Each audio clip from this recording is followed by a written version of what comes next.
جنال xogaha media waa janal taagan taariikh inuu kaaga sheegayo wax walba oo maskaxda ku dhisi karo barashada taariikhda waa nolol dhameystiran fadlan subscribe saar oo ku taxnow janalka xogaha media una sii sheegare asxaabtaada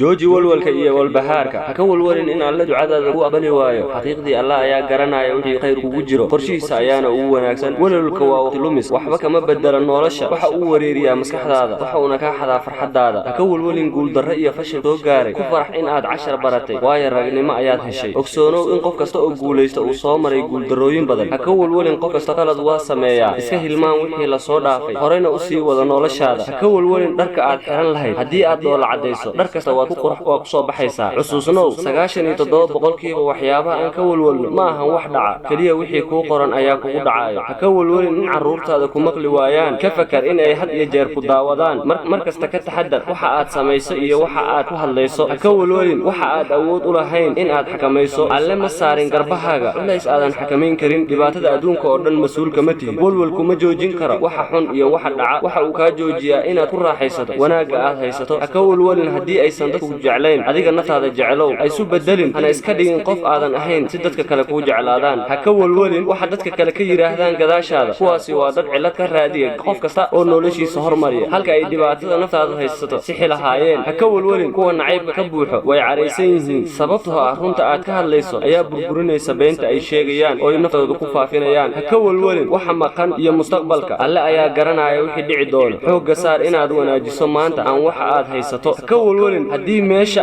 aad rabto aadan joogin alle ayaa garanaya meeshii ku roon sabarkuna qanacsanow halka aad joogto farintan waxa qoray Faarax Cawaashe Beeldaaje Allah u naxariistay waxaan uga tacsiyeenaynaa geeridii xaaskiisa ku timid